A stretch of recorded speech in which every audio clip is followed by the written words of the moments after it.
I freaking love this whiskey. Do you want to know why? Do you want to know why I freaking love this whiskey? Do you? I hope you do, because I made a whole video about it and I want to share it with you. Let's do this.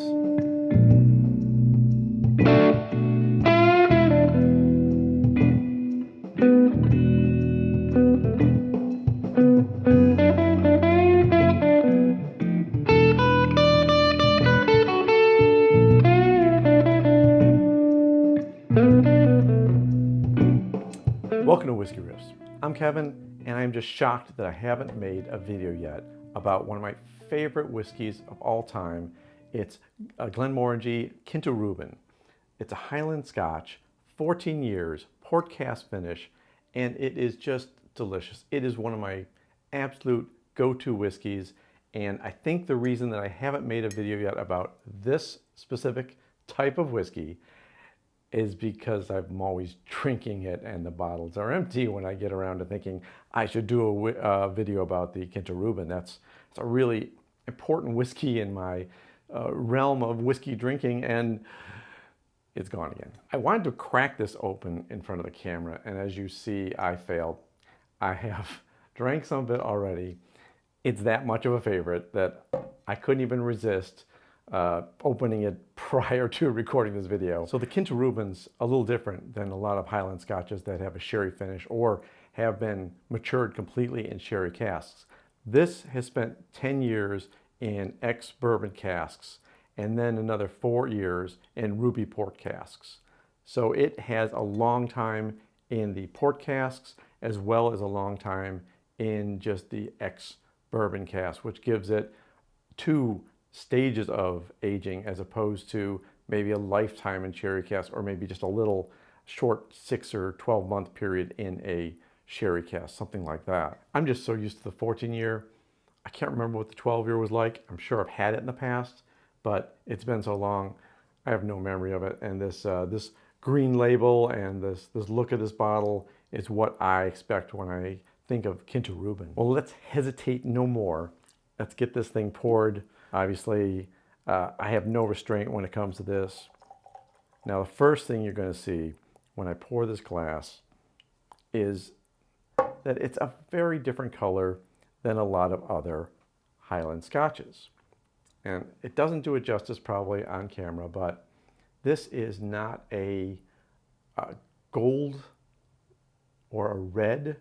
It's more of a kind of a bronze or amber finish. Really is a different color right off the bat, and a different nose too. So the Glenmorangie Distillery is located on the northeast side of the Highlands. It's been there a long time. It's been around since 1843. The Matheson brothers first started this on the Morangie farm, and I guess the stills that they use are 26 feet high, which are still the highest or some of the highest in Scotland. I also have this little bad boy from Glenmorangie, and it's the Signet. And it is a very nice whiskey. It is a very expensive whiskey. And I have a video about this. So let's go ahead and dig in this. I can't hold back any longer. The nose is sweet without being overly sweet. I'm getting like a baked apple tart.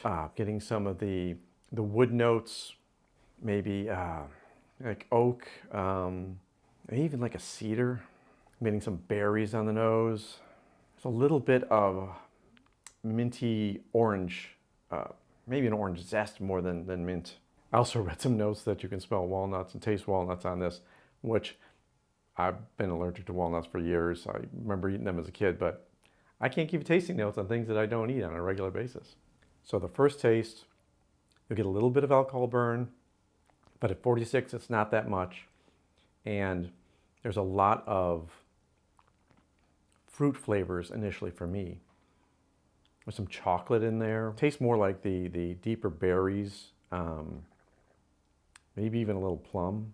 I'm getting more cinnamon on the nose. Let me know if this ever happens to you, but when I taste whiskey, the nose changes for me Tell me in the comments if that same kind of thing happens for you or what your experience is with tasting. So I'm getting like a little bit of cake and more apple notes. There's a nuttiness, getting more of the flavor of oranges, and that orange zest is strong. I find there is a variety of flavors that keep changing with this whiskey, which is why I love certain whiskeys, because if I'm just casually sitting around drinking a pretty low price bourbon, I'm enjoying myself. It's nice, it's comfortable, it's relaxing. But when I have a whiskey that I can explore, and like their Signet, which is so matured and so old that it's got so many flavors floating around in it. I've read 3 or 4 different tasting notes for this whiskey, and they're all very different. And my tasting notes are a little bit different. And you just get what you get when you're tasting whiskeys that have this complexity, that have this time, spending 10 years in one type of cask and 4 years in another type of cask. You're going to get a lot of mix and blends and changes in there. And I guess what I like about it is that it's desserty without being overly sweet. Like, I don't want a perfume whiskey most of the time. I don't like the overly flowery whiskeys. That's not typically what I go towards. I'm looking for the deeper, darker fruits, or the bright apple flavors, or sometimes dark chocolate. And this kind of satisfies all of those for me. When I have trouble with other whiskeys, when I taste them and I'm like, just not in the mood for it, I don't know if I've ever said that about the Quinta Ruban. It seems to be one of those whiskeys that I can constantly go back to over and over again and not have any problem finding a reason to like it. And to me, that really is what defines a favorite whiskey.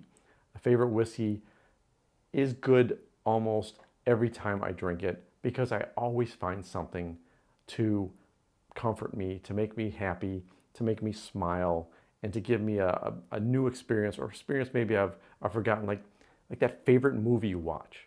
You know you've seen it, you know you've watched it before, you probably should be bored watching it again, but there's just that little pleasure of little nuances you might have missed before, or things that you've seen but you just see again, you're going, oh, that's so cool.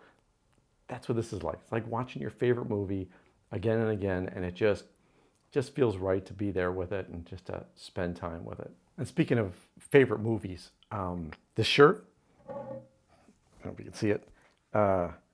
This is from Mikey Face, Movies with Mikey, Catawampus. They're on YouTube, and they do great reviews.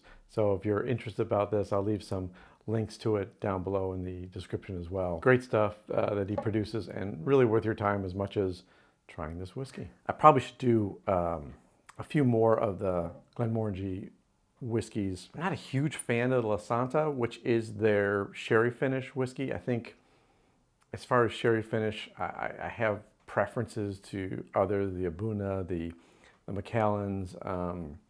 Not my favorite in their list, but I do like some of their others, and I should get those on here. Let me know if there are any Glenmorangie whiskeys that you like reviews on, or if you'd like me to do an updated review on the Signet, because it's been a while. I probably should give that a refresh and retaste what I really loved about that whiskey. As far as price goes, this is not that expensive a whiskey. It's between $55 and $60 around me. Online, I think Flavor had it for about $57, $58. Total Wine had it for around the same price, $55, $56. So you're not breaking the bank to try this whiskey. It's something that I think if you like Highland Scotches, if you like whiskeys that have more of the finishing tastes of dark fruits or chocolates, or maybe kind of tarts or confections, not so much super sweet, but just a little bit of sweetness on top of that lovely Highland Scotch flavoring. I think you'll really like this, and I think it's worth the price, and it would make me really happy if you let me know in the comments that suddenly this has become one of your favorite whiskeys too. If you like Highland whiskeys at all, I would say give this one a try. And if you like this video, I'd say hit the like button, give me a subscribe, and bang the bell. It's a nice community that we've been growing here. Small still, but a good group of people that have really given me a lot of nice feedback. I'm on Twitter at Kevin Hochter if you want to hit me up there and ask questions or talk about whiskeys or brag about how much you like the Quinta Ruban too. Take care of yourself, take care of the people around you, and until we see each other in the next video, cheers.